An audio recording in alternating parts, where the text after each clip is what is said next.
DSSB TGT English का result out हो गया है। ई डॉसियर के लिए एक टेम्परेरी कट ऑफ जारी हो गई है। कंग्रेचुलेशंस अगर आपका सिलेक्शन उसमें हो गया है तो। अब अगर आपका सिलेक्शन नहीं हुआ है तो आपके मन में ये सवाल होगा कि क्या एक रिजर्व्ड या वेटिंग लिस्ट आएगी या नहीं।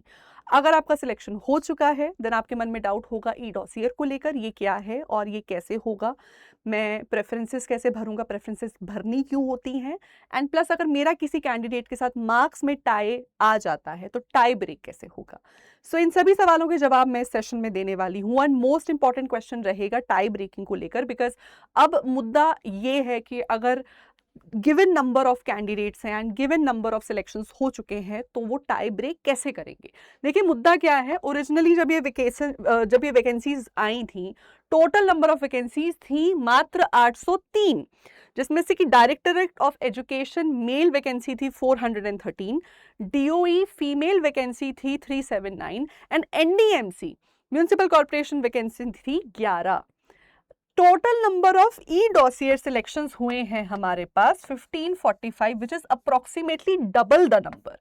इसका मतलब है जितने लोगों को ई डॉसियर सिलेक्शन मिला है उसमें से आधे लोग तकरीबन आउट हो जाएंगे एंड सिर्फ 803 लोगों को ही फाइनल सिलेक्शन मिलेगा। अब ये मिलता कैसे है, तो इसका देखिए इनका सीधा सा प्रोसेस ही होता है कि सबसे पहले ये प्रोविजनल शॉर्टलिस्टिंग करते हैं, जो ये ऑलरेडी कर चुके हैं। तो आज का जो ये रिजल्ट आया है ये एक प्रोविजनल शॉर्टलिस्टिंग ही है, ये गारंटीड अपॉइंटमेंट नहीं देगा। नेक्स्ट स्टेप है कि आपको अपना ई डॉसियर अपलोड करना है, और ई डॉसियर क्या है ये मैं आपको अभी आगे बताने वाली हूँ। फिर आप अपना डिपार्टमेंट प्रेफरेंस फिल करेंगे। एक बार ये सब हो जाता है उसके बाद ये जो 1545 कैंडिडेट्स हैं इसमें से कई ऐसे कैंडिडेट्स होंगे जो इस ई डॉसियर लेवल पे ही बाहर हो जाएंगे, क्योंकि उनके डॉक्यूमेंट्स में कुछ ऐसी गड़बड़ होगी या फिर फॉर्म से कोई ऐसी इंफॉर्मेशन नहीं मिल रही होगी जिस वजह से वो पहले ही बाहर हो जाएंगे। सो ई डॉसियर का स्टेप बेसिकली आपका एक डॉक्यूमेंट वेरिफिकेशन का स्टेप है। सो बहुत सारे कैंडिडेट्स यहीं से बाहर हो गए। मान लो 545 कैंडिडेट्स आर आउट, तो सिर्फ 1000 कैंडिडेट्स ही अब पहुंचे हैं नेक्स्ट लेवल पे। ये 1000 कैंडिडेट्स अपनी प्रेफरेंसेस भरेंगे। प्रेफरेंसेस भरने के बाद नेक्स्ट स्टेप पे उनको फिर से उनकी कट ऑफ को देखा जाएगा, क्योंकि इन 1000 कैंडिडेट्स में से 803 कैंडिडेट्स को ही फाइनल लिस्ट में जगह मिलेगी। तो फिर से एक रिकैलकुलेशन बिठाई जाएगी और फिर आपका फाइनल रिजल्ट आएगा, उसके बेसिस पर आपको अपॉइंटमेंट मिलेगी। ये प्रोसेस है जो DSSB सालों से फॉलो करता है और आप उसके पहले चरण में आ चुके हैं। तो दूसरा चरण है ई डॉसियर का। क्या होता है ई डॉसियर, इसको समझ लीजिए। तो जैसे कि अभी आपको मैंने समझाया, ई डॉसियर और कुछ नहीं, ये एक डॉक्यूमेंट है जिसमें आपके सभी सर्टिफिकेट्स कंबाइंड हो जाते हैं। ये अपलोड किया जाएगा OARS के प्लेटफॉर्म पे। इसकी डेट्स खुल रही हैं, मतलब जिस डेट से ये प्लेटफॉर्म ओपन हो रहा है, पोर्टल ओपन हो रहा है आपके लिए, वो है 26 मई। 26 मई से 9 जून के बीच में आपको अपना ई डॉसियर करना होगा अपलोड। अगर उसमें कोई टेक्निकल इशू आ रहा है उनके पार्ट पे, देन आपको विद इन 48 आवर्स यानी अगले 2 दिन के भीतर प्रूफ के साथ उनको मेल भेज के बताना है कि आपका उनका जो पोर्टल है वो अटक रहा है या उसमें कुछ दिक्कत है। सिर्फ उसी केस में अगर आप प्रूफ अटैच करके विद इन 48 आवर्स उनको आगाह कर देते हैं, ओनली इन दैट केस वो आपको 3 दिन का एडिशनल विंडो ओपनिंग दे देंगे। वरना आपकी विंडो अगर एक बार क्लोज हो गई और आपने ई डॉसियर सबमिट नहीं किया तो आप वहीं के वहीं रिजेक्ट हो जाओगे। ठीक है, अगला मुद्दा आता है ई डॉसियर में किस किस तरीके के सर्टिफिकेट्स ऐड होते हैं। तो इसमें सबसे पहले आपके एजुकेशनल सर्टिफिकेट्स, मेरिट, 12th के मार्क्स, 12th की मार्कशीट, बैचलर्स, ये सारी चीज़ें, आपकी बीएड वगैरह की डिग्री, ये सब इसमें आ जाएगा, सीटेट वगैरह सब आज, मतलब जो भी आपकी सर्टिफिकेट्स एजुकेशनल इन्होंने मांगे थे, डिमांड किए थे आपसे, वो सब इसमें आ जाएंगे। एक्सपीरियंस सर्टिफिकेट्स, अगर आप ऑलरेडी कहीं पढ़ा रहे हैं, कहीं आप जॉब कर रहे थे तो उसका एक्सपीरियंस, अगर आप एक करंट गवर्नमेंट एम्प्लॉय है तो उसका प्रूफ, या फिर अगर आपने एक्स सर्विसमैन कोटा से भरा है तो उसका प्रूफ। अगर आपने रिजर्वेशन का बेनिफिट उठाया था तो कैटेगरी सर्टिफिकेट भी आपको देना है। बहुत लोग यहीं बाहर हो जाते हैं, वो किसी कैटेगरी के अंडर फिल करते हैं लेकिन फिर अपना प्रूफ नहीं दे पाते। PWD सर्टिफिकेट आपको देना है, आपको कोई डिसेबिलिटी का जो भी सर्टिफिकेट आपके पास होगा। एंड फाइनली इसमें आ जाएगा आपका प्रेफरेंस फॉर्म। और ये आपके लिए तीसरा स्टेप होगा, प्रेफरेंस फॉर्म। क्या होता है प्रेफरेंस फॉर्म? तो जैसे कि मैंने बताया कि दिल्ली 2 मेजर एरियाज में भर्तियां लेता है।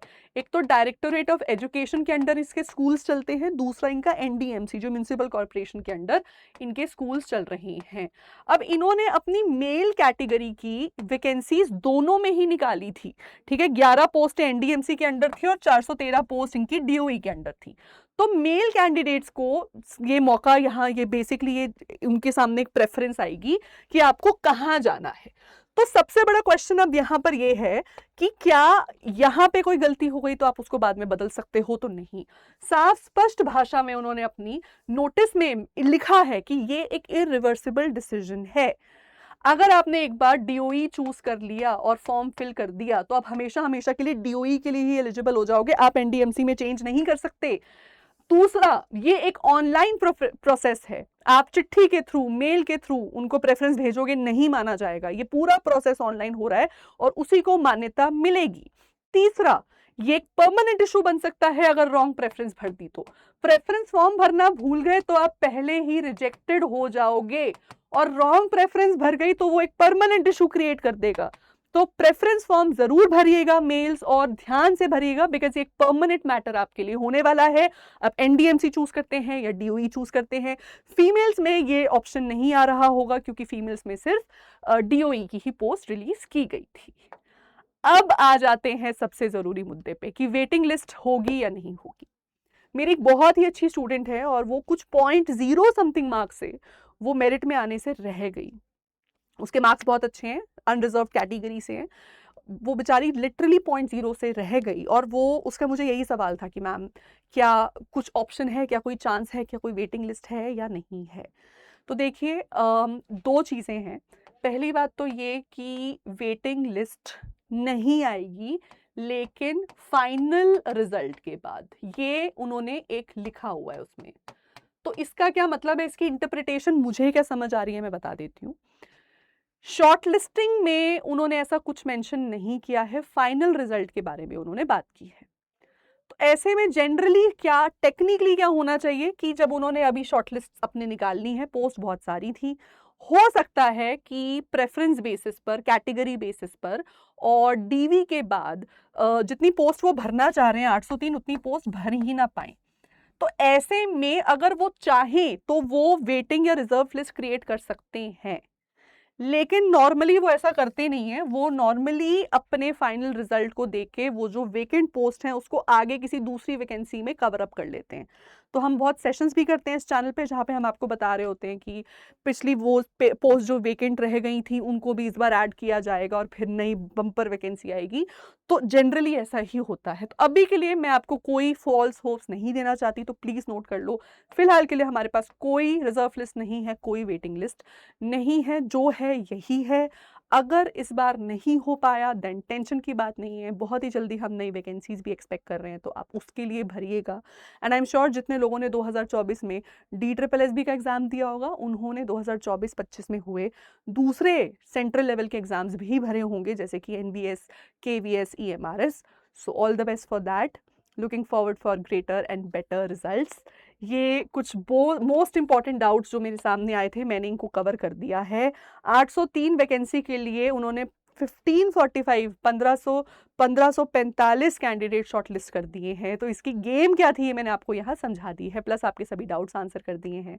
इसके अलावा अगर आपके मन में कोई और डाउट है तो मुझे कमेंट सेक्शन में लिख के बताइएगा, मैं एक और FAQ सेशन आपके लिए लेकर आऊंगी सभी डाउट्स को आंसर करती हुई। So that's all for today. Thank you so much everybody. Teachers Adda 24/7 देखने के लिए, ऐसी और वीडियोस के लिए सब्सक्राइब जरूर करके रखिए हमारे ऑफिशियल YouTube चैनल को। Thank you.